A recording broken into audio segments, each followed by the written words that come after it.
саламатсыңарбы балдар? Биздин кыргыз адабияты сабагыбызга кош келипсиңер. Анда эмесе биз бүгүн силер менен гениалдуу акын Токтогул Сатылгановдун өмүр таржымалы менен таанышмакчыбыз.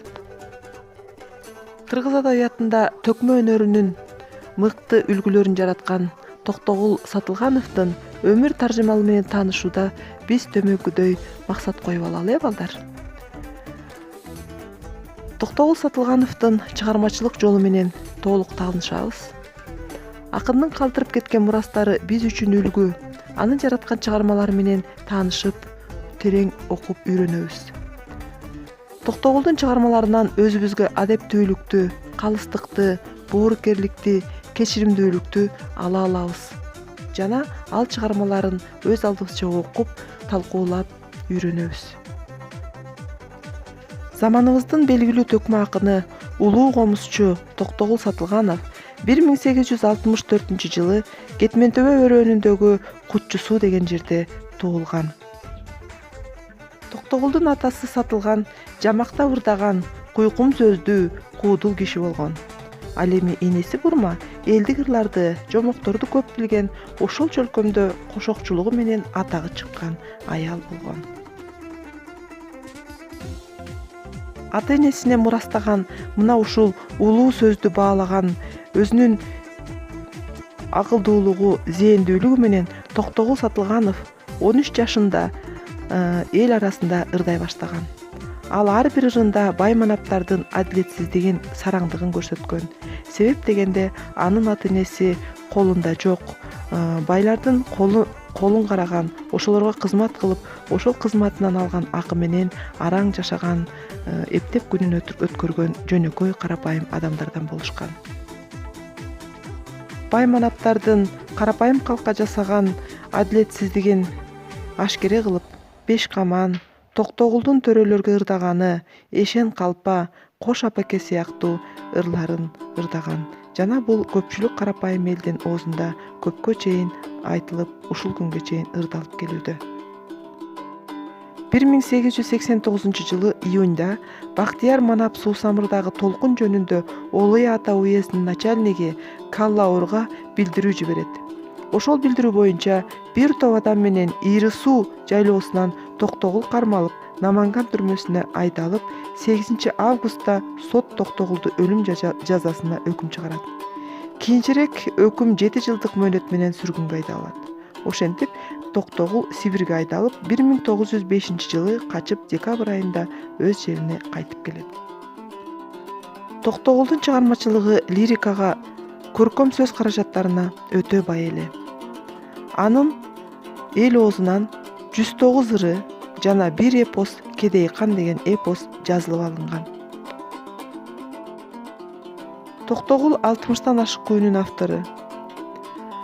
Азыркы мезгилде эл оозунда тарап, элдин сүймөнчүлүгүнө ээ болуп жүргөн мыкты күүлөрүнөн айта турган болсок, Тогуз кайрык, Гербезим, Чайкама, Миң кыял, Кыз кербес, Кыз кыял деген сыяктуу күүлөрү акындын күүлөрүн музыка жыйноочу Затаевич нотага түшүргөн.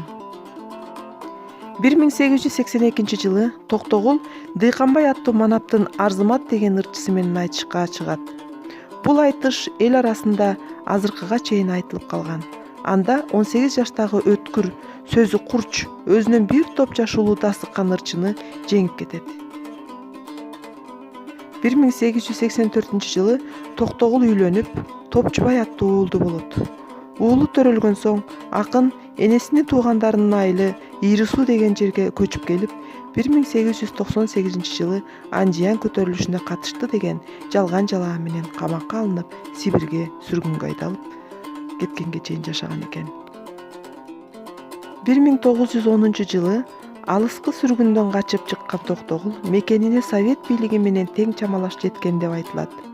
Анын өмүр баяны жөнүндөгү түрдүү булактарда эл үмүтүн жандырган жаңы замандын келишин даңазалган ырлар ошол кездеги Токтогулдун чыгармачылыгынын өзөгүн түзүп, анын ырлары элдин добушуна айланат. Токтогул Сатылгановдун алгачкы Кедей кан аттуу китеби 1938 жылы Казань шаарында басылып чыккан. Ага чейин 1928 жылы Кыргыз Автономиялык Республикасынын агартуу боюнча элдик комиссариаты Токтогулду Фрунзеге чакыртып, комуз менен аткарган 18 чыгармасын жаздырып алган. Токтогул 1933-жылы 69 жаш курагында өз айылында Саз жейдеде каза болгон. Сөөгү да ошол жерге коюлган.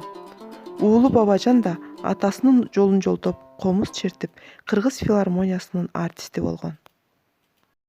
Силер байкагандай, Токтогул Сатылгановдун өзүнүн туулган жерине азыр Токтогулдун аты берилген. Башкача айтканда, Жалал Абад областынын Токтогул району деп аталат. Мына ошол Токтогул районундагы Чолпон ата деген айылда Токтогул Сатылгановдун музейи курулган. Бул жерде Токтогулга тиешелүү болгон бардык экспонаттар көргөзүлгөн жана коюлган. Акындын жашап өткөн жериндеги өзүнүн үйү, мынакей силер сүрөттө көрүп турасыңар, ушундай реставрацияланып, жасалгаланып коюлган. Кыргыз адабиятындагы ушул белгилүү инсандын чыгармачылыгына кызыккан адамдар барышып, Токтогулдун ушул үйүн көрүп турушат.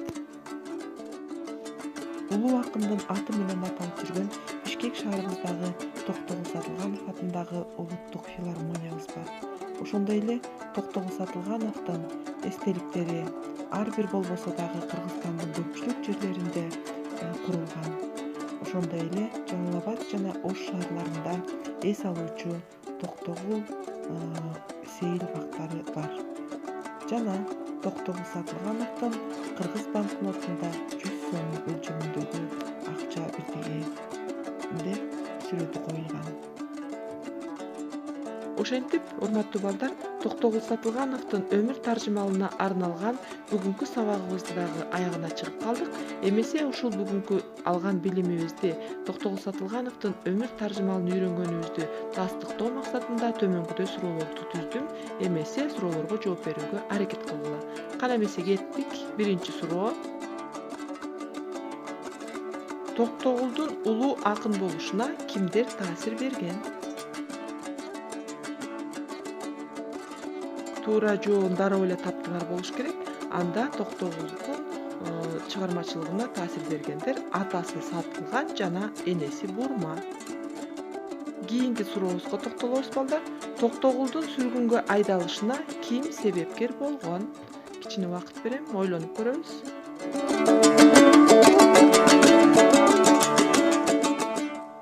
Азаматсыңар, демек Токтогулга сүргүнгө айдалышына себепчи болгон Бактияр деген манап экен.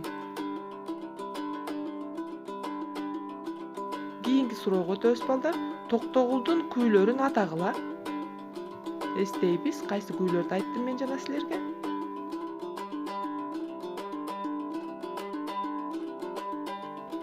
Бул суроонун да жообун туура таптыңар болуш керек. Анда Токтогулдун күүлөрү чайкама, миң кыял, тогуз кайрык, кербез, кыз кербез жана башкалар. Кийинки суроого токтоло турган болсок, Токтогулдун канча ыры жана эпосу эл оозунан жыйналып алынган? Эстеп көрөбүз. Кичине убакыт берем балдар, аракет кылып көрөбүз жооп бергенге. Азаматсыңар, анда силер туура жоопту таптыңар болуш керек. Демек, эл оозунан жыйналып алынган бул 109 күүсү жана Кедейкан эпосу экен. Кийинки суроого токтололу балдар. Акыркы сурообуз бул Токтогулдун ысымын алып жүргөн филармония кайсыл жерде жайгашкан? Туура жообун таптыңар болуш керек. Бул Бишкек шаарында. Урматтуу балдар, биз бүгүн силер менен улуу акын, төкмө, казак менен кыргызга аттын кашкасында таанымал болгон Токтогул Сатылгановдун өмүр таржымалы менен тааныштык балдар. Мына ушул Токтогул Сатылгановдун Дүнүйө деген ыры бар. Мына ушул ырын силер үйдөн окуп, үйрөнүп, талкууга, кийинки сабакка даярданып келесиңер. Анда эмесе ушуну менен бүгүнкү сабагыбызды аягына чыктык. Бизге активдүү катышканыңарга абдан кубанычтамын. Мен силерди аябай жакшы көрөм. Көрүшкөнчө саламатта болгула.